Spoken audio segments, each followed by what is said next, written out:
The English word creation carries a weight most readers never question. You hear it so often, the creation of the world, the creation of man, God's creative power, that it feels settled, obvious, complete. You grew up with it. It is in the first sentence of the Bible you read, the first story you were told about where everything came from. But there is a Hebrew verb sitting underneath that English word that does something the English translation cannot do. It draws a line, a hard line, and on one side of that line stands God, and on the other side stands every human being who has ever lived. The word is bārāʼ. And once you see what it actually does in the Hebrew text, the word creation will never feel the same again. You are reading a translation of a translation. The people who gave you the English word creation were working from Greek, which itself was working from Hebrew.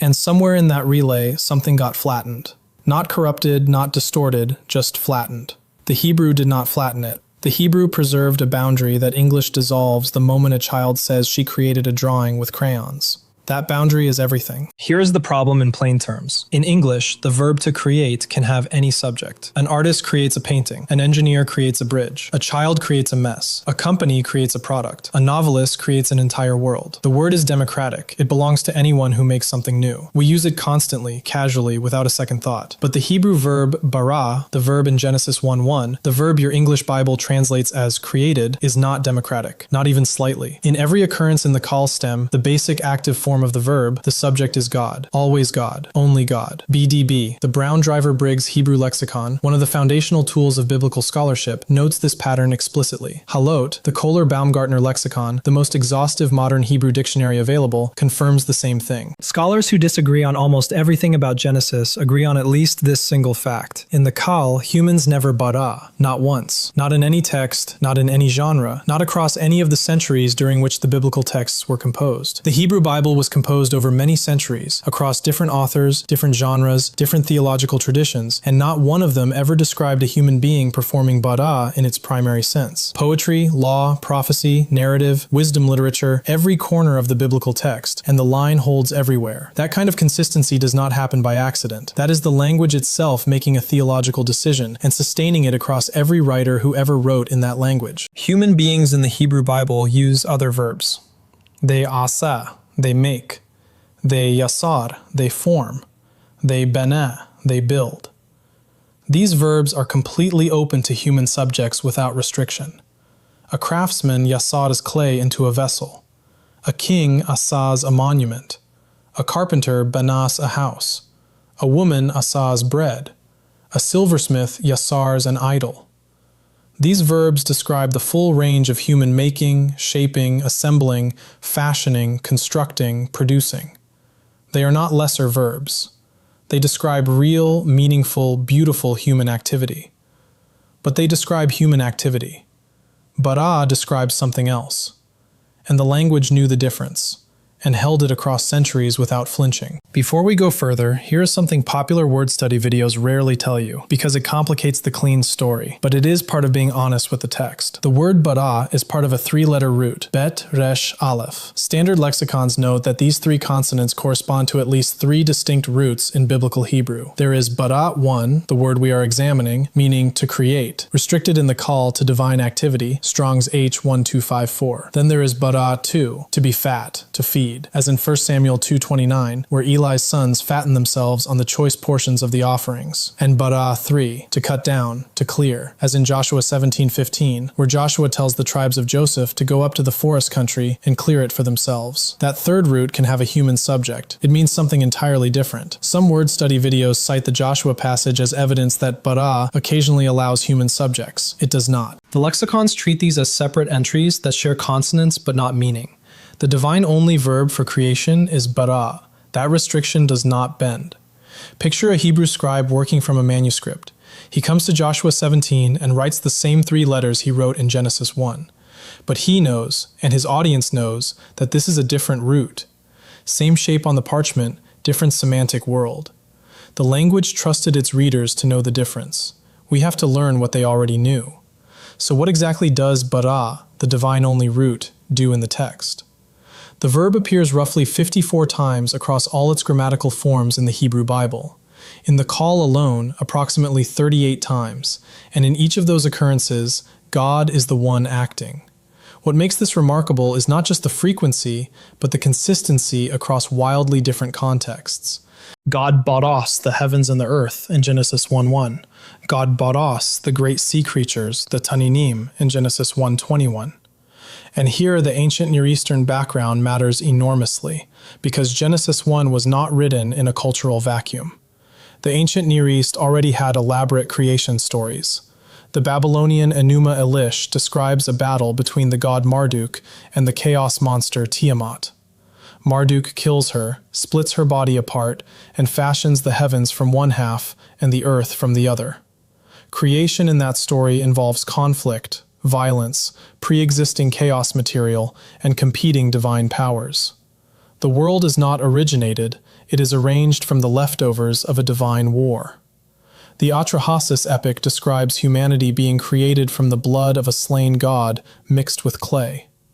In these texts, creation is always out of something, always a rearrangement of pre-existing material. When the author of Genesis 1 chose bārāʼ, the verb that had no human subject, the verb that mentioned no materials at all, the original audience would have felt the contrast immediately. And the taninim, the great sea monsters that other cultures feared as primordial threats, the symbols of chaos itself, appear in Genesis 1:21 as simply creatures God bārāʼ, not enemies, not chaos symbols, not the dismembered bodies of defeated gods, just creatures, filed quietly in one verse of the fifth day, as unremarkable as the fish swimming alongside them. Bārāʼ swallows the chaos monster without raising its voice. God bārāʼ humanity in Genesis 1:27, and the verb appears 3 times in that single verse. So God created mankind in his own image. In the image of God he created them. Male and female he created them. Commentators have argued for centuries about this triple repetition. The most common reading is that the parallelism is poetic, reinforcement through repetition, a rhetorical underscore. But the effect is undeniable.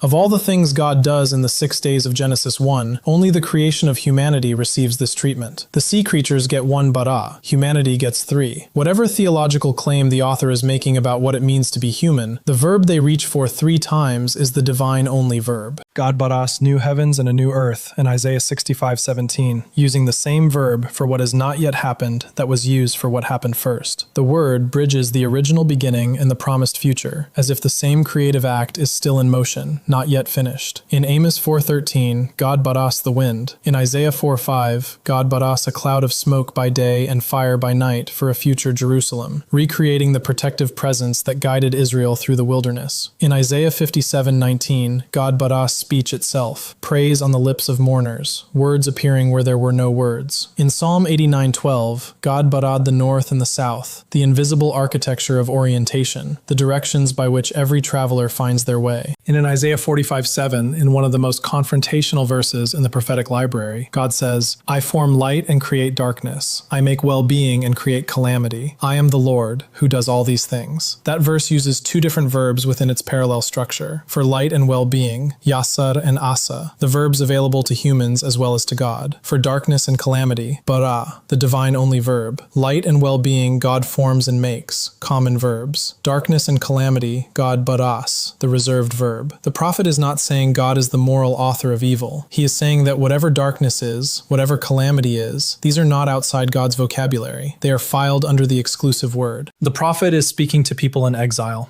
Babylon has demolished Jerusalem. The temple is rubble. Families have been scattered. And God says, I made light and I bārāʼd darkness. Not because God authored your pain, but because nothing, not even what destroys you, exists in a category God cannot name. The verb says, there is no event in your life that falls outside God's grammatical reach. There is also a grammatical dimension of bārāʼ that rarely gets mentioned in popular word studies. The verb appears not only in the qal active, God creates, but in the nifal, the passive stem. In the nifal, something is created, with God still implied as the agent, but the action grammatically backgrounded. The nifal appears in Isaiah 48:7, where God declares, they are created now, not long ago. New things, things that could not have been predicted from what existed before. And Jeremiah 31:22 uses a related form in one of the most cryptic declarations in the prophetic literature. The Lord has created a new thing on earth. A woman encircles a man. Scholars have debated what Jeremiah meant by that image for centuries. Whatever he intended, the verb he chose was bārāʼ. He was announcing something unprecedented, something that belongs to the category of divine action, something no prior pattern of cause and effect could have generated or predicted. Before we reach the personal mirror, there is one more passage that must be heard. Isaiah 43:1. But now, thus says the Lord, He who created you, O Jacob, He who formed you, O Israel, fear not, for I have redeemed you. I have called you by name. You are mine. The verse uses bārāʼ and yāṣar for the same people in consecutive phrases, created and formed, Jacob and Israel. Two names for the same nation, two verbs for what God did. Some scholars read this as poetic parallelism with no semantic distinction. Others argue the choice matters, that Israel's existence as a people, their being called into being as a distinct named community, belongs to bārāʼ, the divine only verb, while God's ongoing shaping and cultivating of that people is filed under yāṣar. Either way, the conclusion the verse draws is remarkable. Fear not. You are in the category of things that only God originates. Therefore, fear not. The logic is not sentimental. It is grammatical. Now go to Psalm 51. If there is one passage where the theological weight of bārāʼ becomes intimate, personal, and almost unbearable, this is it. The superscription tells us the psalm was composed after Nathan the prophet confronted David, after the adultery with Bathsheba, after the arrangement of Uriah's death at the front of the battle, after the whole catastrophe of a man who had everything and used it to take what was not his. David has sinned in a way that involves lust, calculation, deception, and murder by proxy. And in verse 10, this is what he prays. Create in me a clean heart, O God. The Hebrew is bārāʼ li leb tahor, and the first word is the imperative of bārāʼ. David does not say, make me a clean heart. He reaches past asa. He reaches past yāṣar. He reaches for the verb that no human being has ever been the subject of, me. The verb that describes what God did to the heavens, what God did to darkness and wind, what God bārā'd at the beginning of everything. He is asking for something so total, so categorically beyond what any human process can touch, that only the divine only verb will do. He is asking God to do to his interior what God did to the formless and empty earth of Genesis 1:2. Not renovation, not repair, not the adjusted version of what was already there, something new, something bārā'd. And 2 verses later, in verse 16, he makes clear he understands what this means. You will not delight in sacrifice, or I would give it. He had the ritual. He had the system. He was saying, for what is wrong in me, that is not the instrument. The problem is in bārāʼ territory.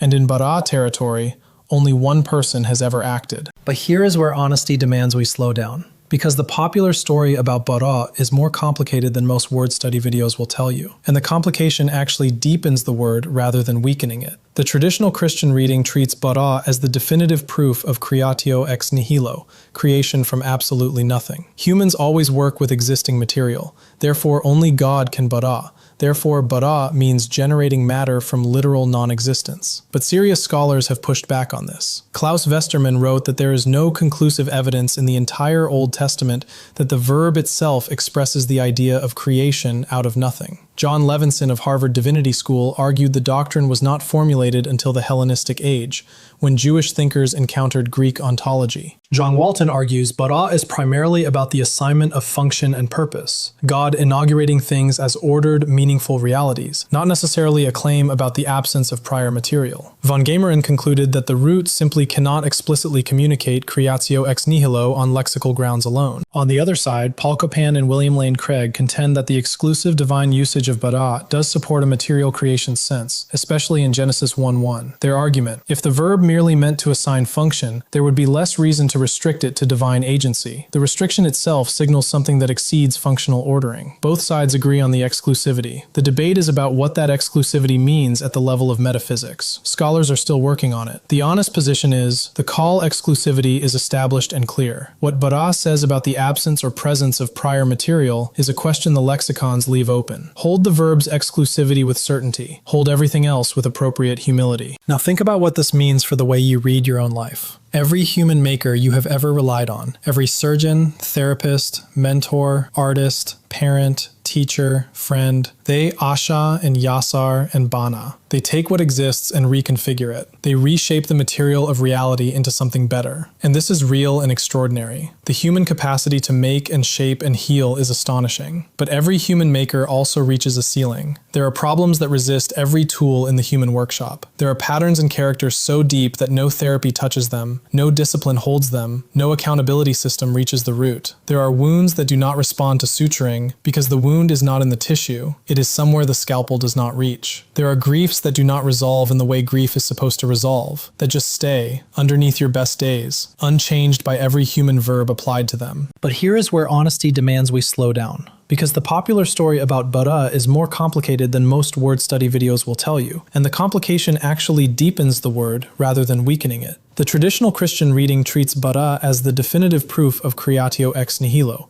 creation from absolutely nothing. Humans always work with existing material, therefore only God can bārāʼ. Therefore, bārāʼ means generating matter from literal non-existence. But serious scholars have pushed back on this. Klaus Westermann wrote that there is no conclusive evidence in the entire Old Testament that the verb itself expresses the idea of creation out of nothing. John Levinson of Harvard Divinity School argued the doctrine was not formulated until the Hellenistic age, when Jewish thinkers encountered Greek ontology. John Walton argues bārāʼ is primarily about the assignment of function and purpose, God inaugurating things as ordered, meaningful realities, not necessarily a claim about the absence of prior material. Van Gemeren concluded that the root simply cannot explicitly communicate creatio ex nihilo on lexical grounds alone. On the other side, Paul Copan and William Lane Craig contend that the exclusive divine usage of bārāʼ does support a material creation sense, especially in Genesis 1:1. Their argument, if the verb merely meant to assign function, there would be less reason to restrict it to divine agency. The restriction itself signals something that exceeds functional ordering. Both sides agree on the exclusivity. The debate is about what that exclusivity means at the level of metaphysics. Scholars are still working on it. The honest position is, the Kal exclusivity is established and clear. What bārāʼ says about the absence or presence of prior material is a question the lexicons leave open. Hold the verb's exclusivity with certainty. Hold everything else with appropriate humility. Now think about what this means for the way you read your own life. Every human maker you have ever relied on, every surgeon, therapist, mentor, artist, parent, teacher, friend, they yāṣar and yāṣar and bānâ. They take what exists and reconfigure it. They reshape the material of reality into something better. And this is real and extraordinary. The human capacity to make and shape and heal is astonishing. But every human maker also reaches a ceiling. There are problems that resist every tool in the human workshop. There are patterns and characters so deep that no therapy touches them, no discipline holds them, no accountability system reaches the root. There are wounds that do not respond to suturing because the wound is not in the tissue, it is somewhere the scalpel does not reach. There are griefs that do not resolve in the way grief is supposed to resolve, that just stay, underneath your best days, unchanged by every human verb applied to them. Leave me a comment, this is a real question, not rhetorical. Is there something you have brought to every human resource and watched it remain unmoved? Has this study changed how you hear Genesis 1 or Psalm 51 or Isaiah 43? What does it mean to you that God bārā't not just the heavens, but the clean heart, not just the cosmos, but the wind and darkness and calamity and the new thing and the north and the south and praise on the lips of mourners? I want to read what you write. And if this kind of study opens the text for you, if seeing the Hebrew changes what you hear when you read the English, subscribe, because we come back to the original language every week to find what got flattened in translation. Next time we are looking at nephesh, the Hebrew word your Bible translates as soul. And I will tell you right now, what you have been told that word means and what the Hebrew actually says it is are almost certainly not the same thing.